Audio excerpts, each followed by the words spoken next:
ఒకే ఊరు వాళ్ళం. అంటే ఏంటంటే కళాకారుల కులం, కళాకారుల మతం మాది. ఈ అమ్మాయి పాపం నేను చాలా విన్నా సుజాత గారి గురించి, కానీ ఈరోజు చూసా.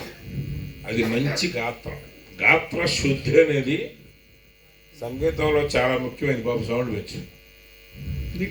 ఇప్పుడు ఈయన కామెడీ చేస్తున్నాడు కదా, చిన్నవాడు తెలుసు నాకు, ఆయన తెలుసు. ప్రజాశక్తి విద్యా సంఘం స్వచ్ఛంద సంస్థలో చేశాడు ఆయన. తెరీసా మోరిస్ గారు మొన్న చనిపోయింది.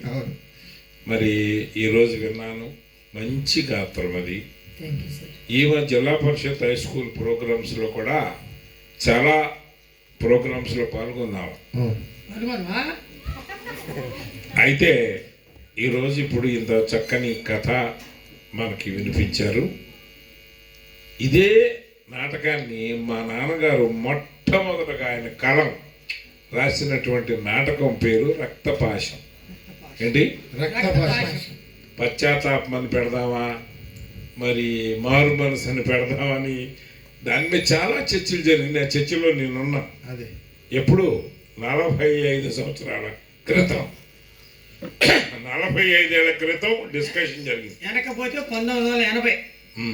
అయితే చంపేయడానికి యేసేపు, అమ్మో నన్ను చంపుతాడేమోనని యాకోబు భయంతో ఉన్న సమయంలో అంత దూరాన్ని నుంచి యాకోబు బహుమతులు పంపితే, నాకెందుకు తమ్ముడు, నాకు కావాల్సినంత ఇచ్చాడు దేవుడు, నాకెందుకు ఇది, ఎందుకు పంపావు ఇవన్నీ?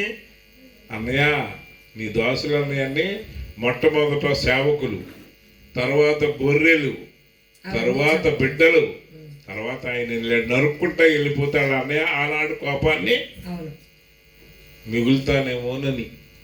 కానీ ఇన్నేళ్ల తర్వాత కలిశాక ఆ రక్త పాశము ఏంటి, ప్రేమ అన్నమాట. అది ఆ రక్త బంధము ఇద్దరు వాటేసుకొని కావులించుకొని ముద్దు పెట్టుకొని గావురు గావురు నేడుస్తారు.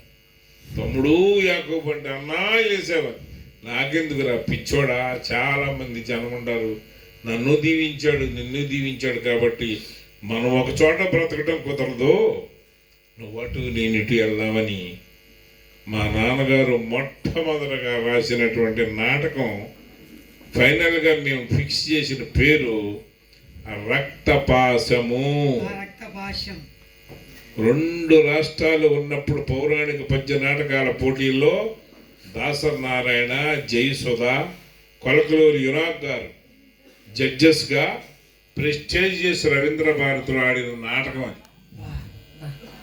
విన్నారా? నేను అందులో ఆడలేదు, చిన్నపిల్లలు. తర్వాత ఇస్సాక ఆడే నేను అందులో. అయితే ఇది చెప్పుకుంటా వెళ్తే మళ్ళీ ఇంకో 2వ బరకత్ అవుతుంది ఇది. కాబట్టి మా ప్రజలంతా వినే శక్తి లేదు.